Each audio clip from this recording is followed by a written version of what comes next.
साथ संगत जी प्यार से कहना, धन निरंकार जी। आशा करती हूँ आप सभी बहुत अच्छे होंगे। आप सभी का बहुत बहुत स्वागत है आपके ही अपने चैनल पर। एक नई साखी के साथ फिर से हाजिर हूँ मैं। और आज की साखी का शीर्षक है अति वाचालता का दुष्परिणाम। तो चलिए आज की साखी सुनते हैं। साथ संगत जी, एक राजा बहुत अधिक बोलता था। राजा का मंत्री बहुत ही विद्वान था। इसीलिए मंत्री सोचता रहता था कि मैं राजा को इस दोष से कैसे मुक्त करूं और वो ज्ञान दूं जो कि मनुष्य के दिल में बहुत गहराई से उतरकर उसके स्वभाव का अंग बन जाता है। राजा का मंत्री हमेशा राजा के हित की बात सोचता था और एक मौके की तलाश में था कि कैसे राजा को अपने ज़्यादा बोलने के दोष का आभास हो और उसके द्वारा होने वाली हानि को समझकर राजा इस दोष से मुक्त हो सके। एक दिन की बात है कि राजा मंत्री के साथ अपने एक बाग में घूमता हुआ एक पत्थर पर जाकर बैठ गया। उस पत्थर के ऊपर एक छायादार पेड़ था। वो आम का पेड़ था।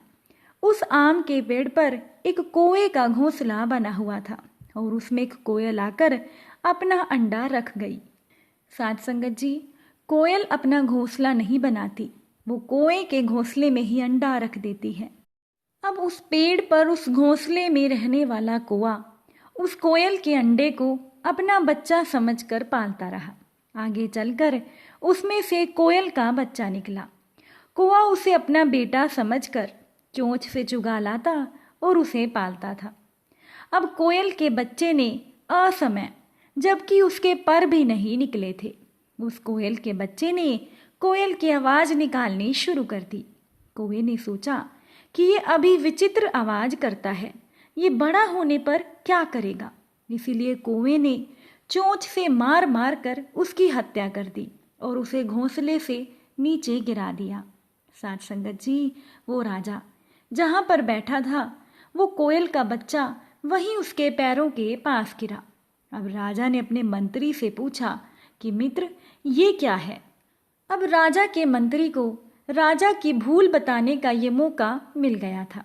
इसी अवसर का फायदा उठाकर मंत्री ने कहा कि महाराज, अति वाचाल यानी कि बहुत बोलने वालों की यही गति होती है।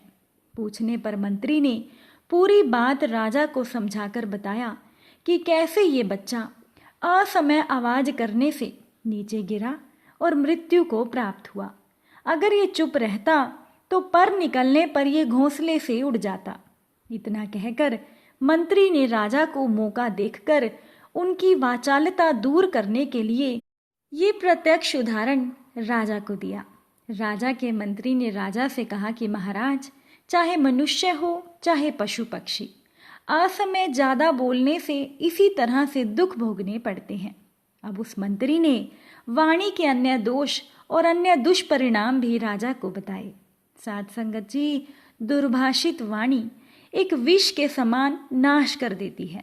वो नाश जो तेज किया हुआ शस्त्र भी नहीं कर सकता। इसीलिए बुद्धिमान व्यक्ति को चाहिए कि वो वाणी की समय असमय रक्षा करे। जो बुद्धिमान व्यक्ति समय पर विचार पूर्वक थोड़ा बोलता है वो सबको अपने वश में कर लेता है। अब बुद्धिमान और प्रज्ञावान मंत्री की बात सुनकर राजा अपने अति वाचालता के दोष को दूर करके मितभाषी हो गया और सुखपूर्वक राज्य करने लगा। राजा ने प्रसन्न होकर मंत्री को मान और वैभव से कृतार्थ किया। इसीलिए साथ संगत जी, इंसान को कम बोलना चाहिए और शब्दों का प्रयोग सोच समझकर करना चाहिए और ऐसे शब्दों का प्रयोग करना चाहिए जिससे किसी की भावना को भी कोई ठेस ना पहुंचे। साथ संगत जी, महाभारत के युद्ध के बाद जब चारों तरफ शव ही शव दिखाई दे रहे थे, जब भगवान श्री कृष्ण द्रौपदी से मिलने जाते हैं, तब द्रौपदी भगवान श्री कृष्ण से कहती है कि ये क्या हो गया सखा, ऐसा तो मैंने कभी सोचा ही नहीं था। तब इस पर भगवान श्री कृष्ण द्रौपदी से कहते हैं कि नियति बड़ी क्रूर होती है, वो हमारे सोचने के अनुसार नहीं चलती, हमारे कर्मों को परिणामों में बदल देती है। भगवान श्री कृष्ण द्रौपदी से कहते हैं कि तुम बदला लेना चाहती थी और तुम सफल हो गई। केवल दुर्योधन और दुशासन ही नहीं, सारे कौरव समाप्त हो गए। अब तो तुम्हें खुश होना चाहिए। भगवान श्री कृष्ण की इस बात पर द्रौपदी ने कहा कि सखा, तुम मेरे घावों को सहलाने आए हो या मेरे घावों पर नमक छिड़कने के लिए आए हो? भगवान श्री कृष्ण ने कहा कि नहीं द्रौपदी, मैं तो तुम्हें वास्तविकता से अवगत कराने के लिए आया हूँ।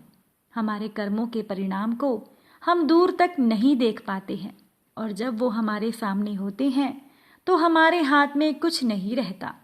द्रौपदी ने भगवान श्री कृष्ण से कहा, तो क्या इस युद्ध के लिए पूरी तरह से मैं ही जिम्मेदार हूँ? भगवान कृष्ण ने द्रौपदी से कहा कि नहीं, तुम खुद को इतना महत्वपूर्ण मत समझो, लेकिन तुम अपने कर्मों में अगर थोड़ी सी भी दूरदर्शिता रखती तो स्वयं इतना कष्ट कभी भी नहीं पाती।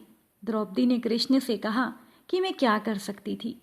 भगवान कृष्ण ने कहा कि जब तुम्हारा स्वयंवर हुआ तब तुम कर्ण को अपमानित ना करती और उसे प्रतियोगिता में भाग लेने का अगर एक मौका देती तो शायद परिणाम आज कुछ और ही होते।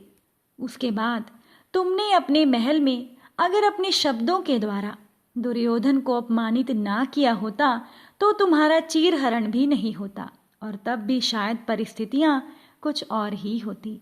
भगवान कृष्ण ने द्रौपदी से कहा कि हमारे शब्द भी हमारे कर्म होते हैं, इसीलिए हमें अपने हर शब्द को बोलने से पहले तोलना बहुत ज़रूरी होता है, अन्यथा उसके दुष्परिणाम सिर्फ खुद को ही नहीं, हमसे संबंधित लोगों को भी भुगतने पड़ते हैं।